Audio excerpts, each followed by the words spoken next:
The stars twinkled coldly against the vast darkness of space as the transport shuttle approached Outpost Epsilon.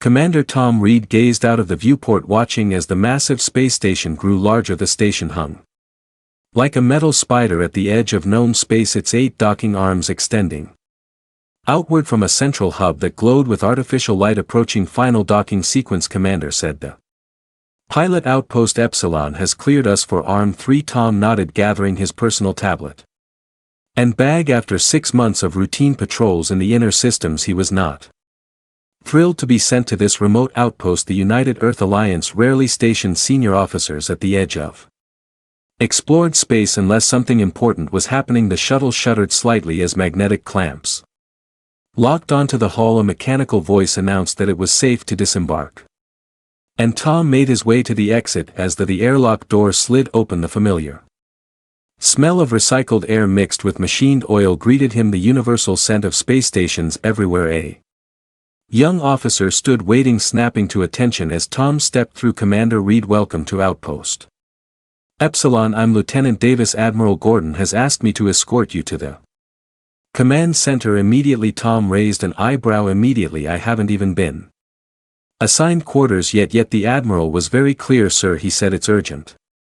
Something was definitely off. Tom followed the lieutenant through the crowded main concourse. Outpost Epsilon was busier than he had expected. The station had been built as a trading hub, creating a neutral ground where humans could exchange goods with the various alien species from nearby systems. As they walked, Tom noticed an unusual number of aliens huddled in small groups, their voices low and XEXs concerned, at least among the species whose expressions he could read. What's going on, Lieutenant? The station seems tense. Davis hesitated before responding. There's been a discovery, sir, a big one, but I think the Admiral should be the one to brief you. The command center was a flurry of activity when they arrived. Screens displayed star charts and what appeared to be scanned data of a large object. Admiral Gordon, a stout man with silver hair and a perpetually serious expression, spotted Tom and waved him over. Reed, good to see you. Sorry to rush you in like this, but we have a situation that can't wait. The Admiral gestured to the largest screen. 3 days ago, a mining vessel detected an anomalous object in Sector 47 just beyond the Arcturus belt. Initial scans suggested it was an asteroid, but when they approached, he tapped a control and the image zoomed in to reveal what was clearly an artificial structure. Tom leaned closer. That's a ship, yes, and based on our preliminary analysis it's ancient. The miners reported it to us immediately and we've had science teams scanning it remotely since then. The Admiral's face was grim. Reed, we need someone to lead a team to investigate this vessel, and you're the most qualified officer within reach. What do we know about it so far? A woman stepped forward from a nearby console. She had dark hair pulled back in a tight bun and wore the blue uniform of the Science Division. Dr. Lisa Mercer. Commander, I've been analyzing the scan data. The ship appears to be at least 30,000 years old, possibly much older. It's approximately 2 kilometers in length with a design unlike anything in our records or the shared galactic database, and despite its age it shows minimal structural damage. Tom frowned. That's impossible. No material can withstand that much time in space without degradation. That's what makes this discovery so significant, Dr. Mercer replied. The hull appears to be composed of an unknown alloy that our scanners can't properly identify, and there's something else. She hesitated. We've detected extremely faint energy readings from within the ship. It may still have functioning systems. Admiral Gordon crossed his arms. We need to investigate this immediately. The technology on that ship could be decades or even centuries beyond our current capabilities. I'm authorizing a full exploration mission and I want you to lead it. Red, when do we leave? Tomorrow morning. Dr. Mercer will accompany you as science officer along with the security team and engineering specialists. The Admiral lowered his voice. There's one more thing you should know. Word about this discovery has spread among the alien traders and they're concerned. How? Dr. Mercer exchanged glances with the Admiral before answering. Some of the species here, particularly the Arcadians and VTH, are claiming the ship matches descriptions from their ancient myths. They're calling it the Harbinger and warning us not to approach it. Tom couldn't help but scoff. Superstitions Perhaps Admiral Gordon said carefully, but several alien delegations have formally requested that we leave the ship alone. The VTH representative was particularly adamant, claiming that disturbing the vessel would bring catastrophe. With all due respect, Admiral, we can't base military decisions on alien folktales. Agreed, which is why you're leaving tomorrow. The Admiral handed Tom a data chip. Here's all the information we've gathered so far. Review it and select your team members from the station personnel. The exploration vessel Horizon has been prepared for your mission. After the briefing, Tom found his assigned quarters and began reviewing the mission data. The ship was truly remarkable, a massive warship by all appearances, with what looked like weapon emplacements along its hull. The design was elegant and streamlined, unlike the bulky practical vessels of current space-faring civilizations. A chime at his door interrupted his study. Enter. He called. The door slid open to reveal an Arcadian trader. The alien was tall and slender, with pale blue skin and large, solid black eyes. It wore the traditional flowing robes of its species covered in intricate patterns. Commander Reed, the Arcadian said in a slightly musical accent typical of its kind, I am Trell, representative of the Arcadian Merchant Guild. May I speak with you? Tom was surprised but gestured to a chair. Of course, what can I do for you? Trell remained standing, his posture rigid. I understand you will lead the mission to the ancient vessel. I have come to personally urge you to reconsider. And why is that? The ship you have found matches descriptions of a vessel from our oldest historical records. We call it Kazair the Doombringer. Trell's large eyes blinked slowly. ACC. According to our history, such ships brought great destruction in the time before stars had names. Tom tried to keep his expression neutral. Your concern is noted, but we have orders to investigate.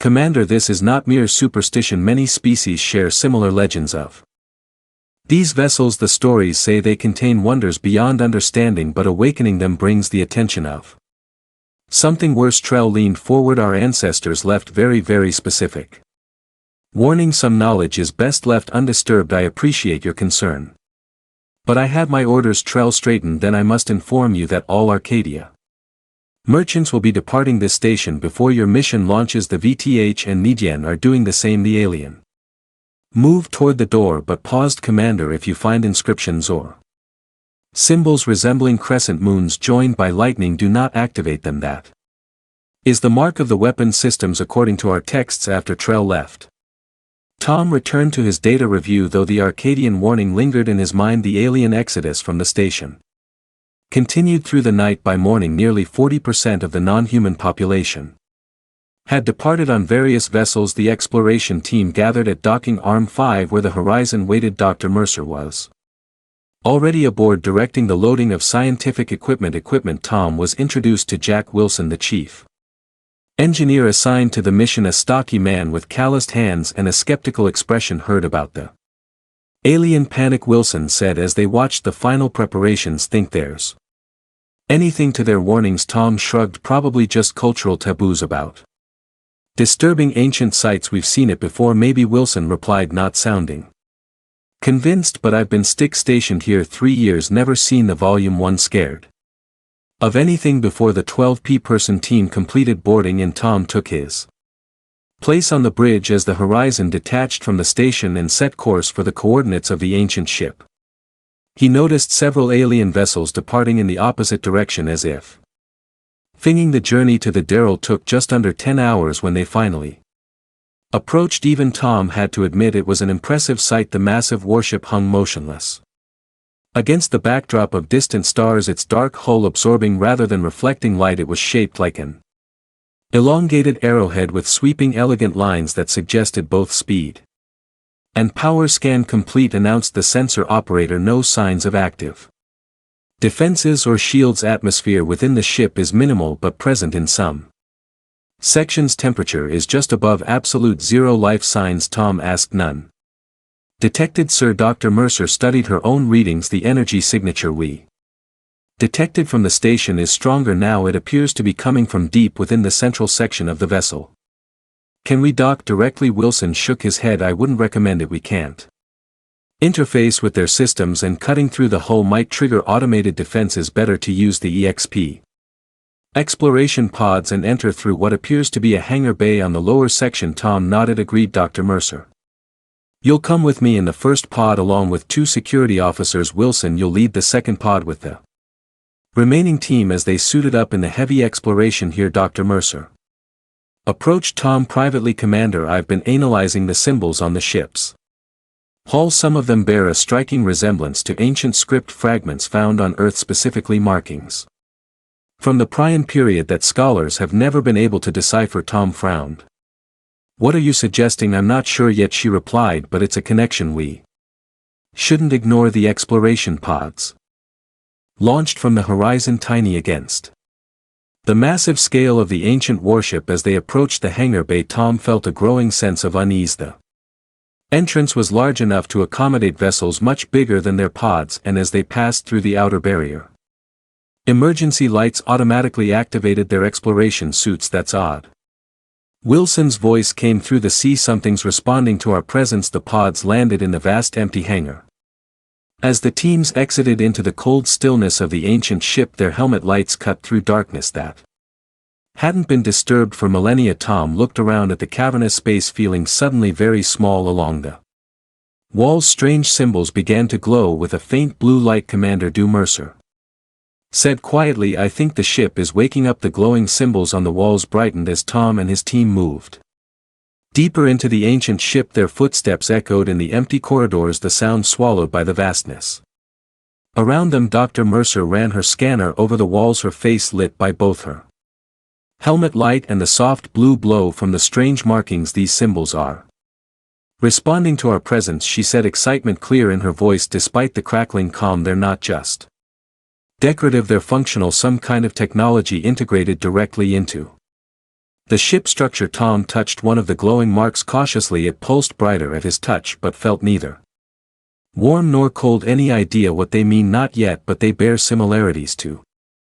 scripts found in ancient ruins on Earth and 3 other worlds. The pattern suggests they might be a universal language of sorts. Wilson, who had been examining what appeared to be a sealed doorway, called out, Commander, I think I found a main access corridor. The architecture suggests it leads toward the center of the ship. The team gathered at the sealed door. It was massive, easily 15 foot tall, with a complex pattern of the same glowing symbols arranged in concentric circles around its center. Wilson studied the door with his engineering scanner. No obvious opening mechanism, he reported. No sign of power circuits or mechanical locks either, at least none that match anything in our database. Dr. Mirror stepped forward, her attention focused on a particular cluster of symbols near what might be considered eye level for a human. These symbols are different, they're pulsing in a pattern. She reached out toward them.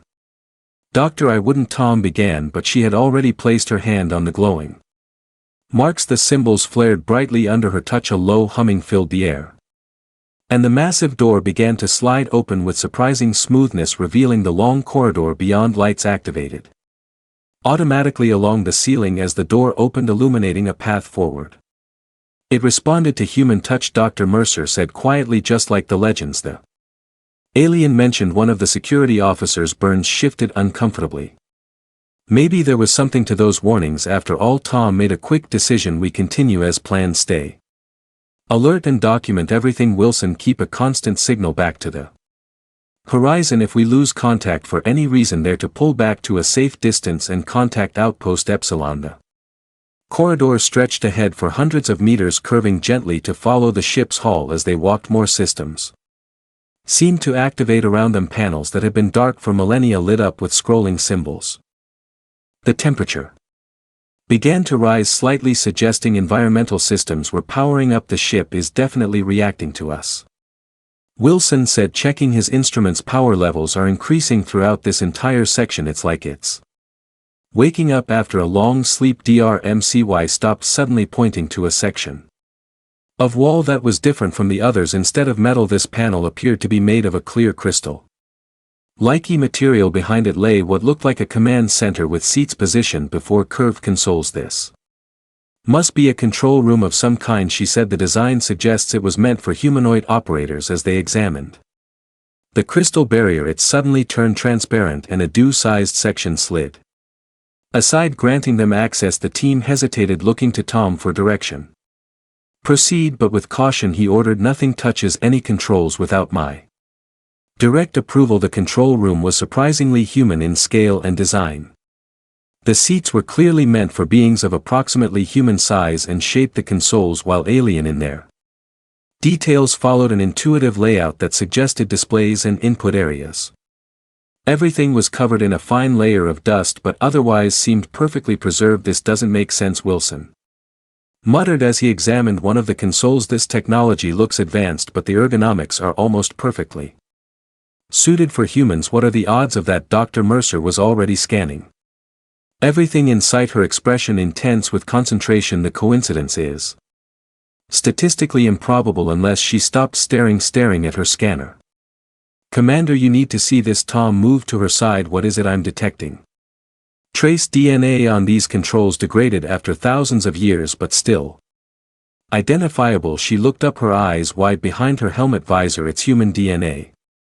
Or at least something nearly identical to human. A heavy silence fell over the team as they processed this information. That's impossible, Burns said finally. Humans weren't capable of space travel thousands of years ago, let alone building something like this, unless everything we know about human history is wrong. Dr. Mercer replied quietly. Tom was about to respond when a deep vibration ran through the ship. The lights in the control room brightened and the consoles suddenly activated.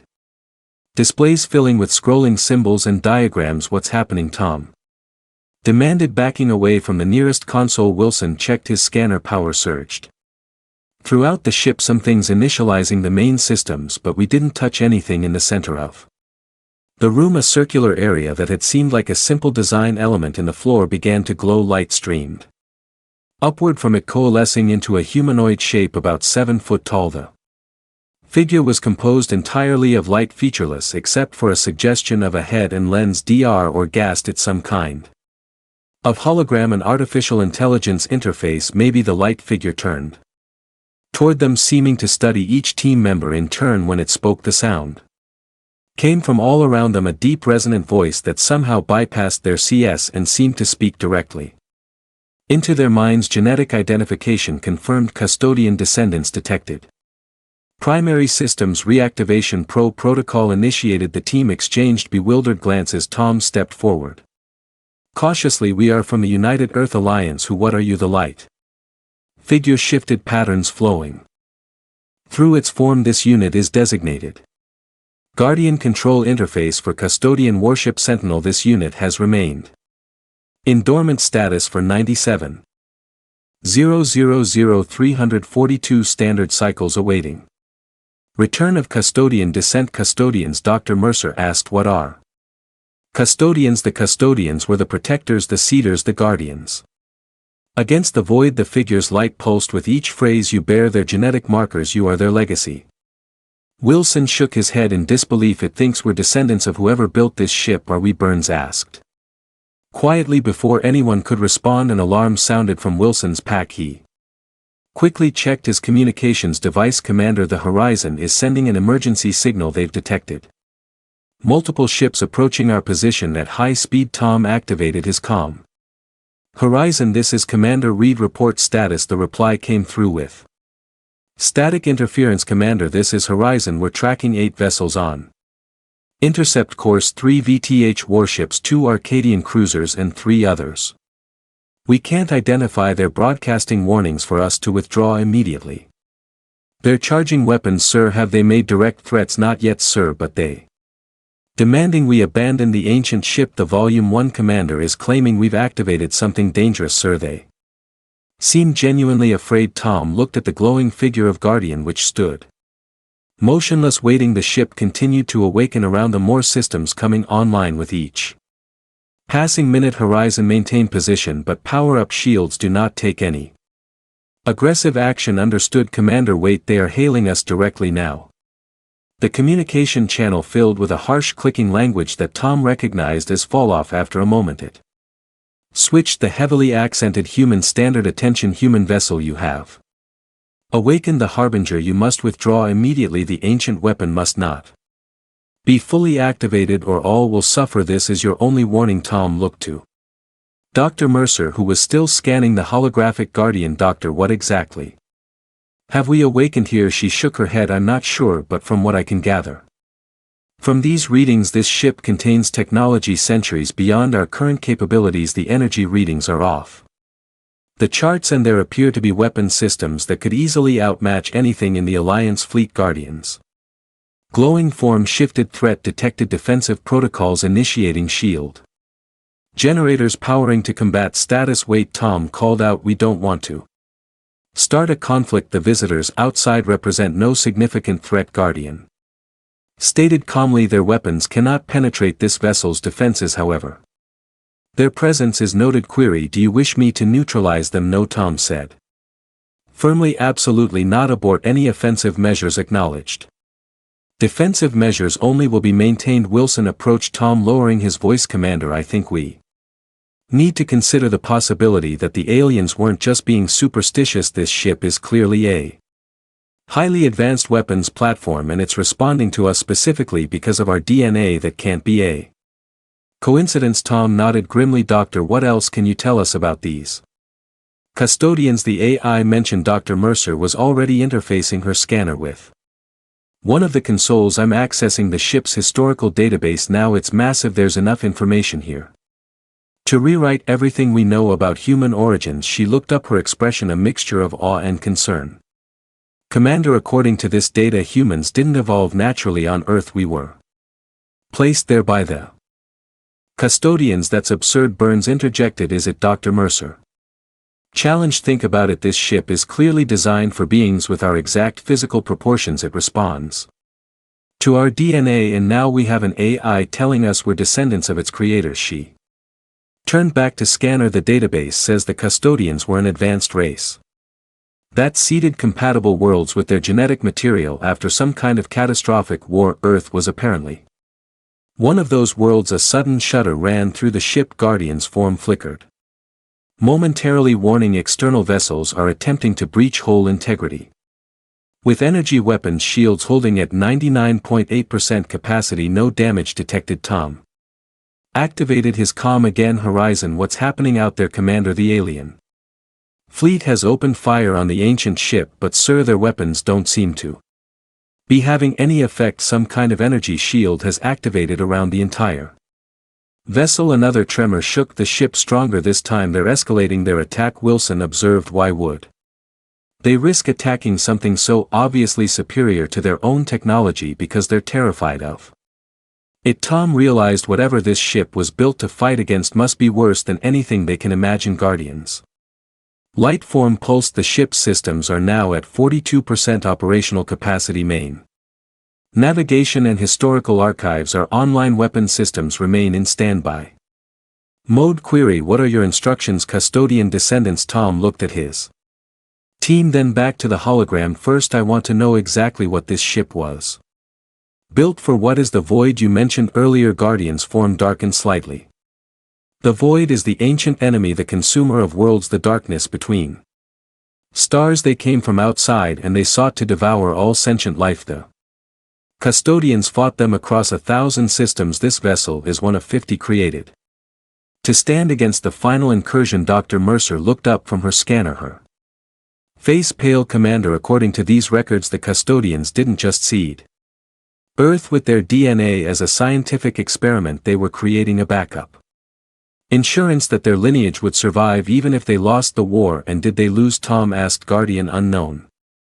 Communication with custodian command ceased. 97.342 cycles ago this unit entered dormant status as programmed, awaiting genetic descendants to continue the mission. Another violent shudder ran through the ship. Commander, Wilson said urgently, we need to make a decision.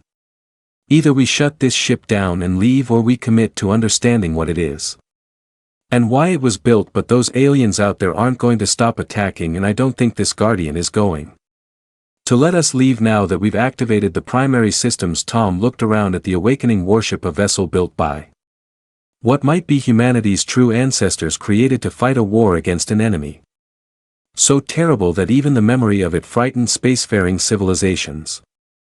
Thousands of years later. Guardian, he said finally, why has this ship awakened now? After all this time, the light figure seemed to grow more intense. Long range Sensors detected energy signatures consistent with void activity at the edge of this galaxy. Why protocol was terminated. The cycle begins again. Tom stared at Guardian, trying to process the enormous implications of what the AI had just revealed. The void is returning.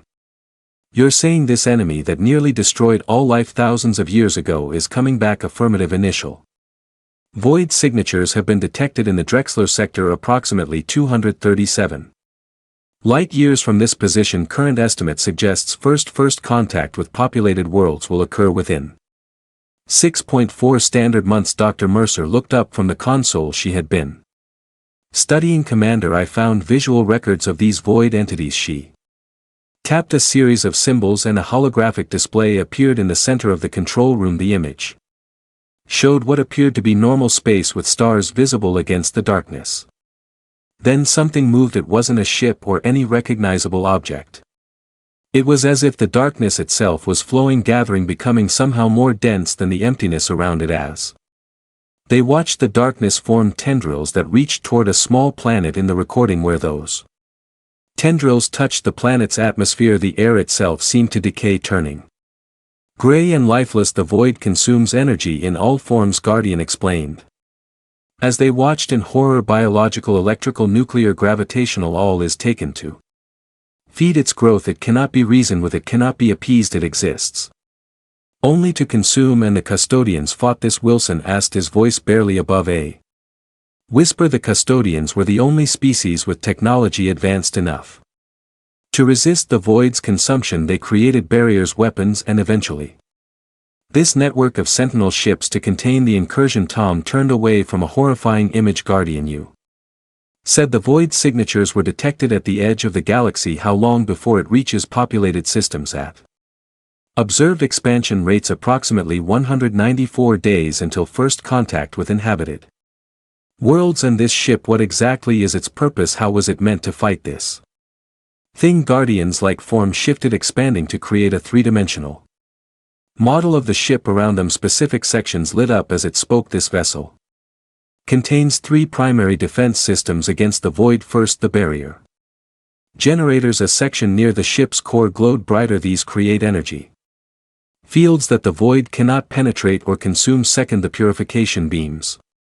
What appeared to be weapon emplacements along the hull illuminated. These can excise void matter from normal space, forcing it back to its home dimension. Third, the seed network. Small points throughout the ship's structure lit up. These enable the creation of a galactic shield network when combined with the other 49 sentinel ships. Drive. Mercer looked up from her scanner. This technology is incredible. The power requirements alone would be beyond anything we can currently produce. This vessel is powered by a controlled singularity core. Guardian stated it can operate at full capacity for approximately 15,000 standard years before requiring refueling. A sudden explosion rocked the ship. Guardian's form flickered momentarily, warning the attacking vessels have modified their weapons to attempt shield penetration. Shield efficiency reduced to 97.3%. No critical damage detected. They're getting more desperate, Tom said. We need to communicate with them, make them understand the situation. Guardian turned its featureless face toward Tom. They already understand. Their ancestors witnessed the last void war. The knowledge has been preserved in their cultural memory, though much has been lost or distorted over time. They fear this ship because they know its purpose, but they do not understand that it represents salvation, not destruction. Tom activated his comm link. Horizon, this is command to read. I need a direct channel to the lead. Volume 1 vessel. After a moment of static, a harsh clicking voice came through, translated by the ship systems. Human commander, you have awakened death. Shut down the Harbinger or we will destroy your support vessel. This is Commander Reed. We've discovered information about the ship and the threat it was built to fight. The void is returning, the ancient enemy your people remember in their myth. This ship is a weapon against it, not a threat to you. There was a long pause before the VTH responded. Deception. The Herringer brings the darkness. All records are clear. Dr. Mercer had been scrolling through the ship's historical database. She looked up suddenly. Commander, I think I understand the confusion. According to these records, when the void first appeared, many species believed the Custodian ships were causing the phenomenon, not fighting it. The ships would appear just before void incursions. Because they detected them coming. Tom nodded and returned to the communication. VTH Commander, your ancestors misunderstood. These ships were built to fight the darkness, not bring it. They appeared before the darkness came because they detected it approaching. We have proof in the ship's historical records. Words mean nothing. The Harbinger must be destroyed before it is fully awakened. Guardian interrupted. The attacking vessels are preparing to launch high-yield fusion weapons at your support ship. Such an attack will likely destroy it completely. Tom made a quick decision. Guardian, can you extend the shields to protect our support vessel without harming the alien ships? Affirmative. Extending defensive perimeter. Now outside, the energy shield surrounding the ancient warship expanded outward, encompassing the much smaller horizon. The VTH weapons fire impacted the shield harmlessly, energy dissipating across its surface in ripples of blue light. Their weapons cannot penetrate custodian defenses. Guardian stated. However, I detect 27 additional vessels approaching this position. Local species are gathering their fleets to attempt destruction of this sentinel. Tom turned to his team. We need to convince them we're telling the truth. And quickly, Burns, who have been quiet for some time, spoke up. Commander, if this ship has records of the void and its attacks, can we share those with them? Visual evidence might convince them. Dr. Mercer nodded eagerly. The ship's communication systems should be capable of broadcasting data to their vessels. We could show them exactly what we've been seeing. Guardian, can you transmit the historical records of the void attacks to the surrounding vessels? Affirmative. Preparing data package for transmission. Wilson had been examining one of the other consoles.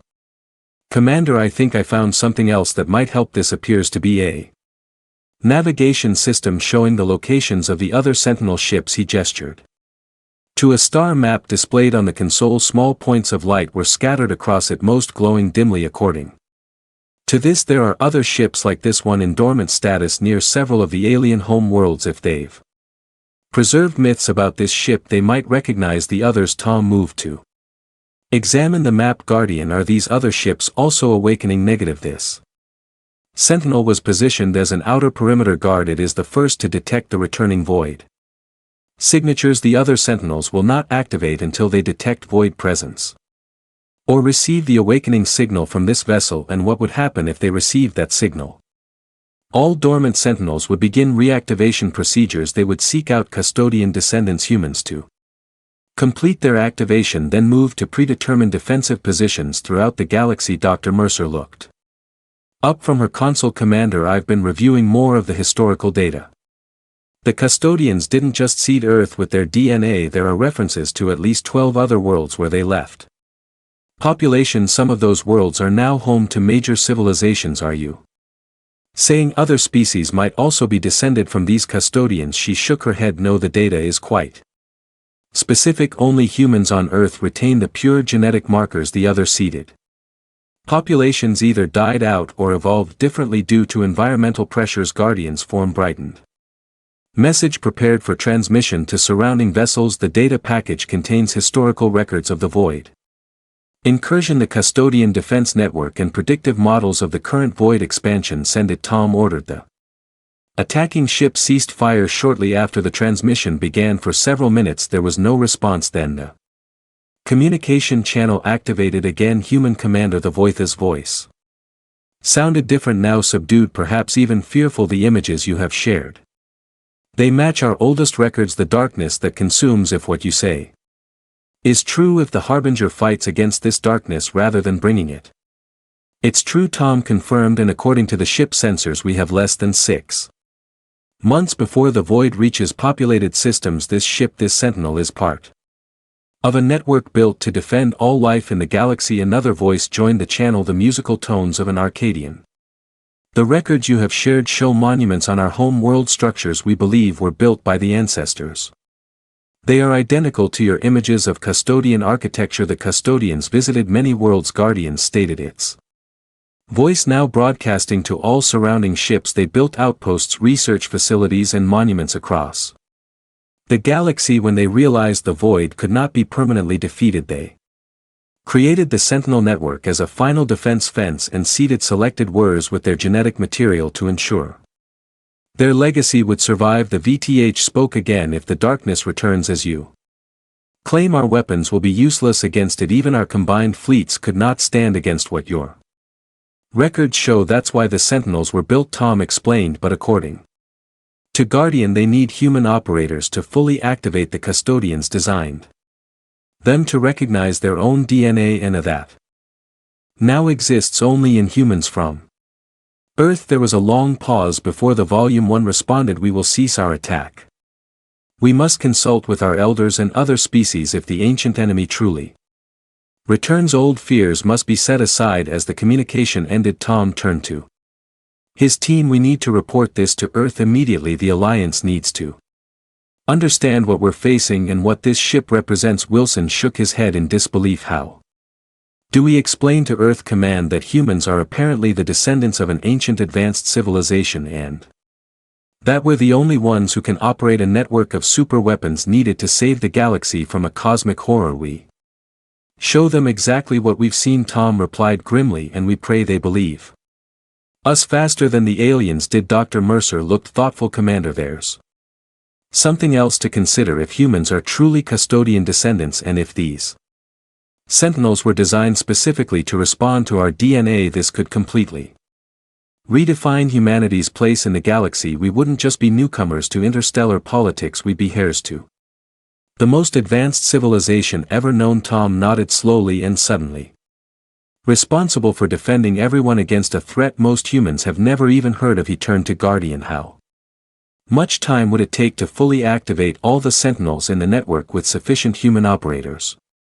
At each location approximately 62 days. However, optimal defense positioning requires a minimum of 87 days of preparation, and we have less than 194 days before the void arrives. Tom closed his eyes briefly, feeling the weight of the situation. When he opened them, he had made his decision. Doctor, download everything you can from the ship's database. Wilson, I want a complete technical assessment of what would be needed to crew this vessel. We're returning to Outpost Epsilon immediately to make our report. As they prepared to depart, Guardian's light form approached Tom. Commander Reed of Earth, you now bear the responsibility that the custodians planned for their descendants. The survival of all sentient life depends on humanity assuming its intended role as guardians of this galaxy. Are you prepared for this burden? Tom LIF at the holographic figure, thinking of Earth, a planet that had no idea it was about to be thrust into the center of a cosmic war, thousands of years in the making. We don't have a choice, he replied. Humanity will have to be ready. The journey back to Outpost Epsilon was tense and silent. Tom sat in the shuttle reviewing the data Dr. Mercer had downloaded from the Sentinel ship's archives. The scope of what they discovered was almost too enormous to comprehend. Humanity's true origins, an ancient cosmic enemy, and a desperate last plan put in motion thousands of years ago by their advanced ancestors. As the shuttle docked with the station, Tom was surprised to see Admiral Gordon waiting for them at the airlock. His expression grave. Commander Reed, your report was difficult to believe. Tom nodded. I understand, sir. If I hadn't seen it myself I wouldn't believe it either. The alien fleets have been contacting us non-stop since your transmission. The station is currently surrounded by 37 vessels from 14 different species. Some are offering alliance, others demanding we destroy the ancient ship. The Admiral gestured for them to follow him. The Alliance Council has called an emergency session. They're waiting to speak with you now. Tom glanced at Dr. Mercer and Wilson, who looked as exhausted as he felt now. Sir, we've barely had time to organize our findings. The Council doesn't want organized findings, Commander. They want to know if we're truly facing an apocalyptic threat in less than 6 months, and if our only hope is a fleet of ancient warships that only humans can operate. The Admiral's voice dropped lower, and they want to know why we weren't told that humans are apparently descendants of the most advanced species the galaxy has ever known. Because we didn't know either, sir. They were led to the station's main conference room, which had been converted into a makeshift council chamber. Large screens dominated one wall, each showing the face of a different Alliance Council member. These were the most powerful humans in explored space, military leaders, colonial governors, and Earth Representatives, all of them, were staring at Tom and his team with expressions ranging from skepticism to outright fear. Council President Maxwell, a stern woman with silver hair, spoke first. Commander Reed, we've reviewed your preliminary report and the data you transmitted. Before we proceed, I need to hear directly from you. Do you stand by these claims that this void entity is real and approaching our territory? Tom stepped forward. Madam President, members of the Council, everything in my report is accurate to the best of my knowledge. The ancient ship contains extensive historical records of the previous void incursion. Its sensors have detected new void activity at the edge of our galaxy, and yes, according to the ships, we have less than 6 months before it reaches populated systems. And this business about humans being descendants of these custodians? Asked General Harris, his bushy eyebrows drawn together in a frown. You expect us to believe our entire understanding of human evolution is wrong? Dr. Mercer moved to Tom's side. Sir, the evidence is compelling. The ship responds specifically to human its systems, controls, and even the physical dimensions of its interior are perfectly suited for human operators. The historical archives contain detailed genetic records showing the direct link between custodians and modern humans. A council member Tom didn't recognize leaned forward on her screen. Doctor, if what you're saying is true, why hasn't this connection been discovered before now? Surely in all our archaeological research the custodians were careful. Dr. Mercer explained. According to the records, they erased most evidence of their presence on Earth. They wanted humans to develop naturally without the burden of knowing they were created as a fail-safe against a cosmic horror. They left only enough clues for us to recognize the connection when we reached a sufficient technological level. The chamber fell silent as the council members digested this information. Finally, President Maxwell spoke again. What about these other Sentinel ships? The report mentions 49 others scattered throughout the galaxy. Tom nodded.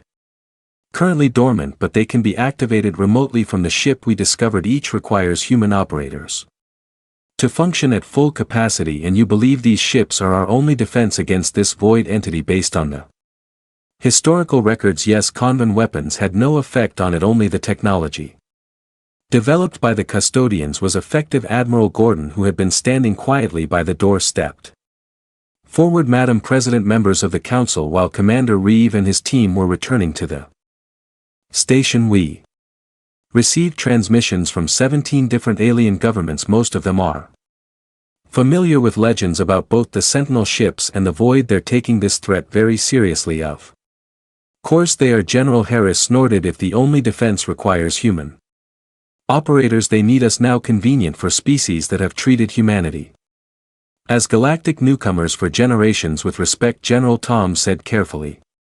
Their fear seems genuine. The VTH were willing to destroy our ship to prevent the Sentinel from activating. That suggests they truly believe the threat was real. President Maxwell rubbed her temples. Commander Reed, in your opinion, what should our next steps be? Tom had been considering this question since they left the Sentinel. We need to secure the first Sentinel ship immediately, then we need to begin locating and activating the others. According to Guardian, the ship's EY, we need to have the full network operational within 3 months to have any chance of stopping the void. That would require sending human crews to 49 locations across the galaxy. A council member point out many of those would be deep in alien territory, which is why we need to begin diplomatic negotiations immediately. Tom replied. The alien fleets gathered here represent our first potential allies. If their ancient records contain information about the locations of other Sentinels, that could save us valuable time. Dr. Mercer stepped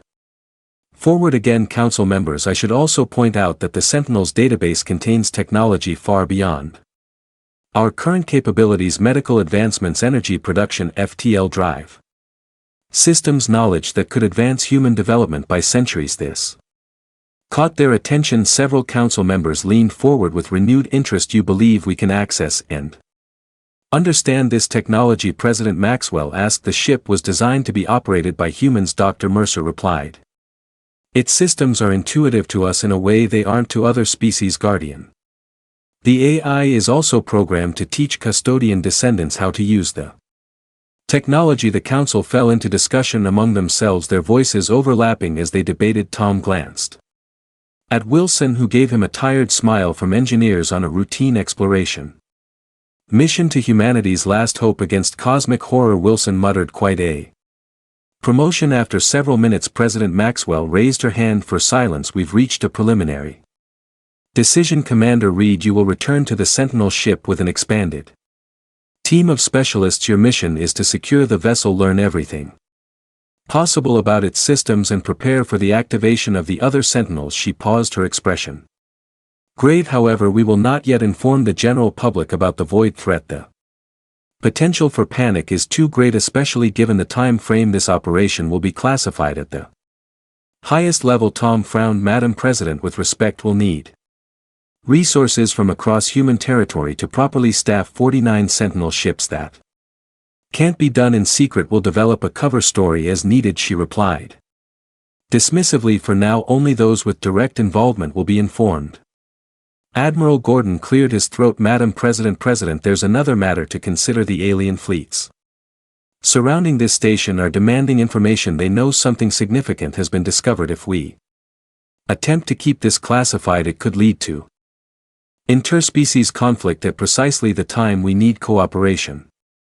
The President considered this, then nodded reluctantly. You make a fair point, Admiral. Very well, you are authorized to begin preliminary discussions with the alien representative. AES emphasize our willingness to cooperate against this common threat, but make no specific commitments without council approval. She turned back to Tom. Commander Reed, given your first-hand experience with the Sentinel ship and its AI, you will lead this mission. Dr. Mercer will continue as Chief Science Officer. Admiral Gordon will coordinate from Outpost Epsilon and serve as diplomatic liaison with our alien allies. As the meeting concluded, Tom and his team were dismissed to prepare for their return to the Sentinel ship. In the corridor outside, Admiral Gordon pulled Tom aside. The council is terrified, he said quietly, not just of this void thing, but of what this means for humanity's place in the galaxy. If what you discovered is true, every aspect of human history needs to be reconsidered. Tom nodded. I know, sir. I'm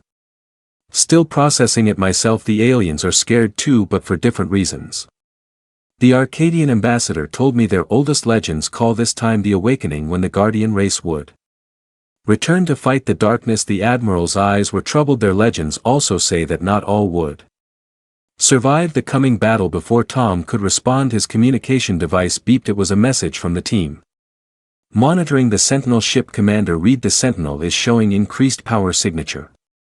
Its systems are continuing to activate on their own, and sir, it's broadcasting some kind of signal. Tom exchanged alarmed glances with the Admiral. What kind of signal? Unknown, sir, but it's directed toward the coordinates where Guardian indicated. The void has been detected. Tom felt a chill run down his spine. I'm returning to the ship immediately. Have a shuttle ready in 10 minutes. As Tom hurried to gather his team, he found Dr. Merck already reviewing data on her tablet, her expression grim. What is it, Doctor? She looked up, her face pale. I've been analyzing the void detection data from the Sentinel. The readings are increasing exponentially. It's as if the void is accelerating toward our region of space. Guardian said we had about 6 months. That calculation was based on the initial detection. According to these new readings, she swallowed hard, we might have less than 3 months before first contact with inhabited systems. Wilson joined them, his usual practical demeanor now deadly serious. The engineering team reports the Sentinel's weapon systems are powering up, not to full capacity yet, but they're definitely preparing for something. Tom made a quick decision. We need to get back to the ship now. If its systems are activating automatically, something has changed. He turned to Dr. Mercer. Bring everything you have on the Sentinel network. We may need to accelerate the timeline for awakening the other ships. As they hurried toward the shuttle bay, Tom's mind raced with the implications. Humanity had spent its existence looking up at the stars, wondering if they were alone in the universe. Now they discovered they were the descendants of its most advanced civilization, created specifically to be the last line of defense against an unimaginable horror. The shuttle detached from the station and accelerated toward the ancient warship. As they approached, Tom could see that the Sentinel's appearance had changed. What had been a dark dormant hulk was now alive, with patterns of light moving across its hull.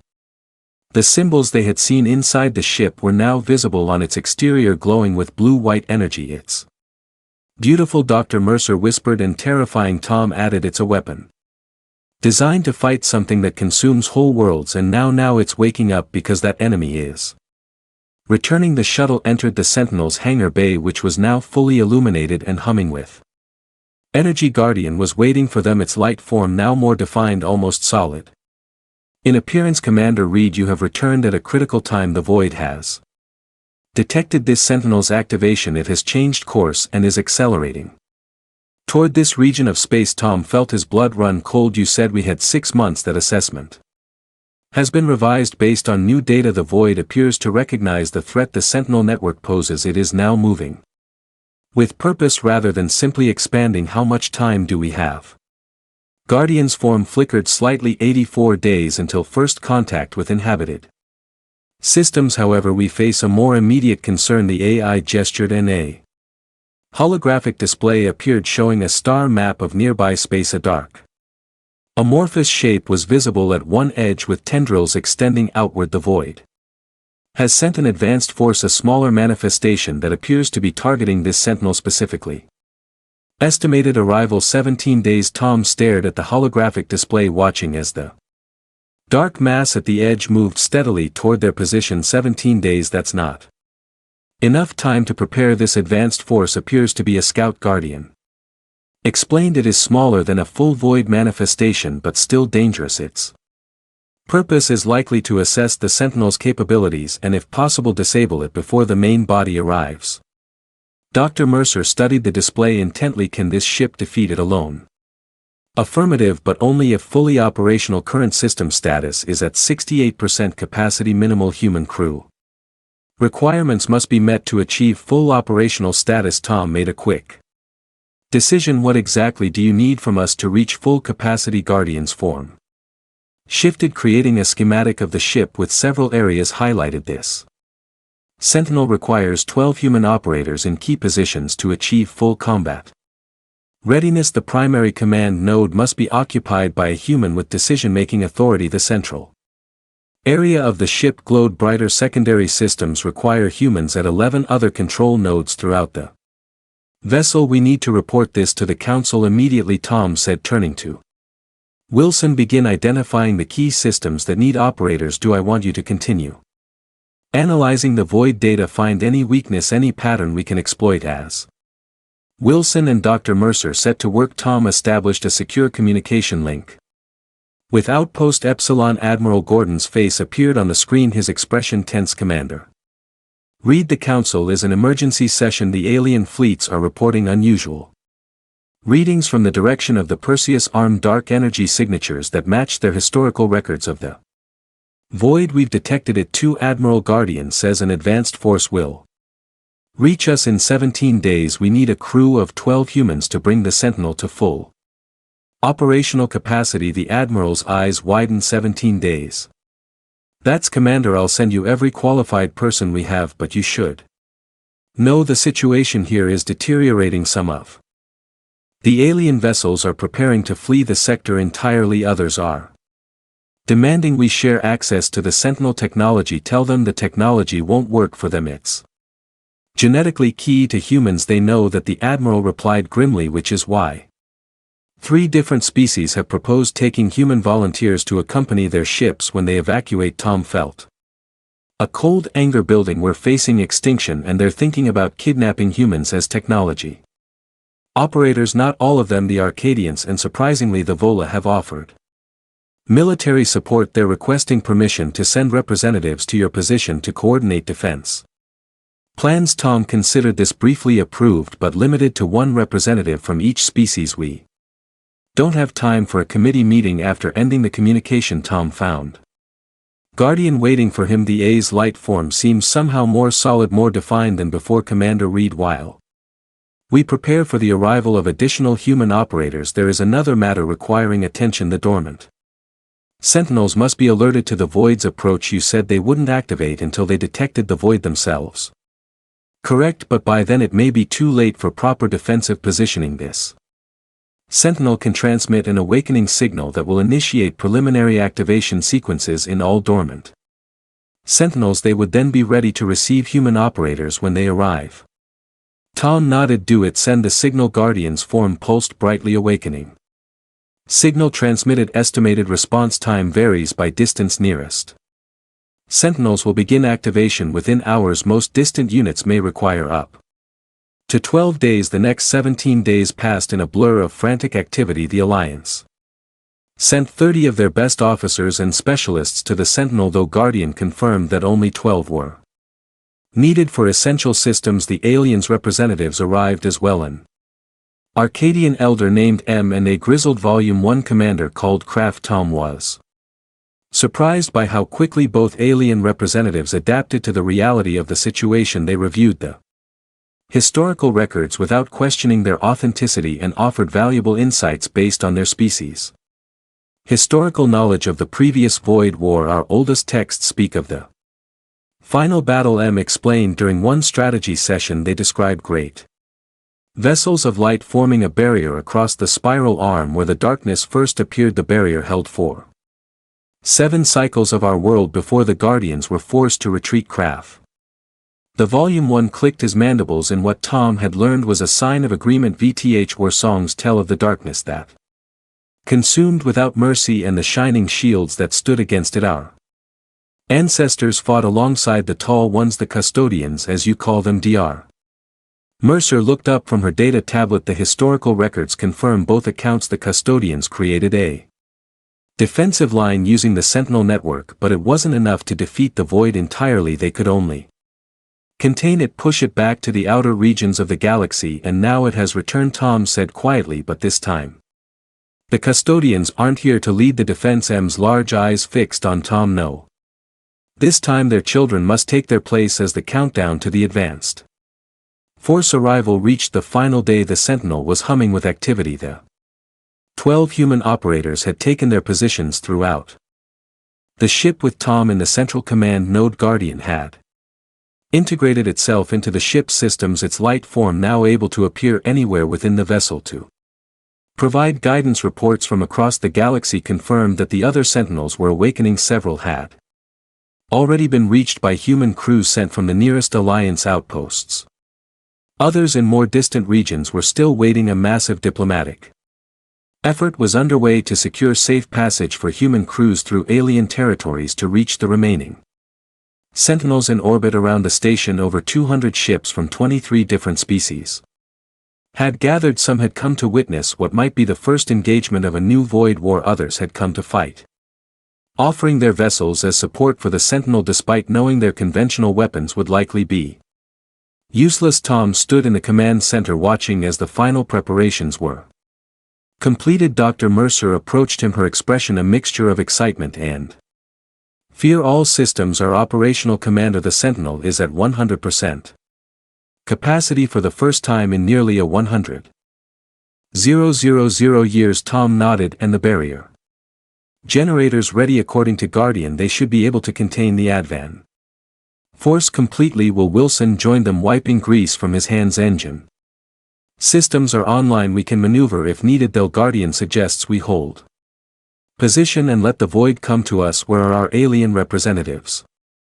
Observation deck. Wilson replied they wanted to witness the approach. Tom checked the time. 1 hour until estimated contact. I should join them. He found Ma and Kraft standing before the massive viewport on the observation deck. The stars glittered against the blackness of space, peaceful and unchanged for now. Commander Reed Mail acknowledged without turning from the viewport. We have been discussing the old stories in our legends. The final battle against the Void was not won by technology alone. Tom approached, standing between the two aliens. What do you mean? Kraft made a low clicking sound. The Void is intelligent, adaptive. The custodians discovered that predictable defense patterns were eventually overcome. Victory required instinct, intuition, qualities that no even one as advanced as Guardian possesses. That's why the ships need human operators. Tom realized, not just because of DNA recognition but because the custodians believe that their descendants would inherit the qualities needed to defeat the Void. Precisely. Mal confirmed your ancestors built these great machines, but they understood that machines alone could not win the living Mind with its capacity for improvisation and intuitive leaps was their true weapon. A soft alarm sounded throughout the ship. Guardian's voice came over the communication system. Void advance force detected at extreme sensor range. Estimated arrival in 42 minutes. Tom returned to the command center and took his position. The holographic displays showed the approaching darkness clearly now, a flowing shifting mass that seemed to absorb light rather than simply block it. It moved with purpose directly toward the Sentinel's position. All personnel to battle stations. Tom ordered barrier generators to stand by. Purification beams charged and ready. The minutes ticked by as the dark mass grew larger on their sensors. Alliance ships and alien vessels moved to a safe distance, forming a wide perimeter around the Sentinel. Tom could feel the tension building among his crew, a mixture of fear and determination. Commander Guardian's voice came from beside him as its light form appeared. I must inform you that this will be the first combat test of a Sentinel ship with human operators. While you carry custodian DNA, you lack their thousands of years of experience fighting the void. We'll have to learn quickly, Tom replied. Humanity has always been good at that. The darkness was now visible without sensors, a patch of utter blackness against the starfield, moving like liquid in zero gravity. As it approached, tendrils began to extend outward, reaching toward the Sentinel. Barrier generators online reported one of the operators' field extending now. A shimmering blue energy field surrounded the Sentinel ship, extending outward in a sphere. The void tendrils touched it and recoiled as if burned by the contact. The main mass paused, seeming to consider this resistance its testing hour. Defenses, Dr. Mercer observed just as Guardian predicted. Suddenly the dark mass surged forward, splitting into multiple streams that flowed around the barrier, seeking any weakness where the darkness touched. The energy field flashes of light erupted as the two forces fought for dominance. VR holding at 94% efficiency, called an operator. The void is applying pressure to multiple points simultaneously. Tom watched as the darkness continued its assault, methodically testing different areas of the barrier. It was behaving intelligently, strategically confirming Guardian's warnings about its nature. Prepare purification beams, Tom ordered. Target the largest concentration and fire when ready. Brilliant white-blue energy lanced out from the Sentinel's weapon and placement, striking the dark mass where the beams touched. The darkness shredded and dissolved, forced back from normal space. The void entity recoiled, gathering itself into a more cohesive form as if reconsidering its approach. For 3 hours the battle continued. The void probed and attacked while the Sentinel defended and counterattacked. The barrier weakened in places but held. The purification beams drove back the darkness repeatedly, but it always reformed and tried new approaches. Finally, after what seemed like an eternity of tense combat, the dark entity began to retreat. It pulled back its tendrils and flowed away from the Sentinel, accelerating back toward deep space. Is it over? Someone asked. Guardian's light form pulsed negative. The advanced force has gathered the information it sought. It now returns to the main body to share what it has learned about our defenses. Tom leaned back in his command chair, exhausted but relieved. So we won this round? Yes, Guardian confirmed, but the true test will come when the main void force arrives. This was merely the first skirmish in what will be a long war, as reports of their success spread throughout human space and beyond. Something unexpected happened. The alien fleets that had gathered to witness the battle began to offer formal alliances. Species that had been suspicious or hostile toward humans were now seeking partnerships, offering resources, ships and support. In the Sentinel's conference room, Tom met with representatives from 12 different species, including meal and craft. The mood was solemn but determined. What you have witnessed today is only the beginning, Tom told them. According to Guardian, the main void force is still coming, and it will be thousands of times more powerful than what we just faced. But now we have seen that it can be fought. Kraft said, his mandibles clicking with what Tom had come to recognize as determination. The harbinger, the Sentinel, is as powerful as our legends claimed. Male nodded. And now all sentient species understand that humans are indeed the heirs of the custodians. The old alliances will be renewed. Tom looked around at the gathered aliens, beings that until recently had viewed humans as upstarts in the galactic community, now They look to humanity with hope with expectation. We have 81 days to prepare. For the main void force, Tom said, we need to activate all remaining sentinels and position them according to Guardian strategic recommendations. We need your help to reach the sentinels in your territories and to evacuate civilian populations from the projected path of the void one by one. The alien and representatives pledged their support. As the meeting concluded, Tom found himself standing alone with Guardians. Light form. The custodians would be proud. The AI said their plan has worked. Their descendants have awakened in time to face the returning threat, and you have already begun to unite the younger species. Tom gazed out at the stars, thinking of Earth, a planet whose people still had no idea of their true heritage or the cosmic role they had been created to fulfill. We ignored the warnings, he said quietly. We dismissed the aliens' fears as superstition, but the myth was true. Both the danger and our purpose in facing it. Your ancestors built these sentinels as their legacy, Guardian replied, but they knew that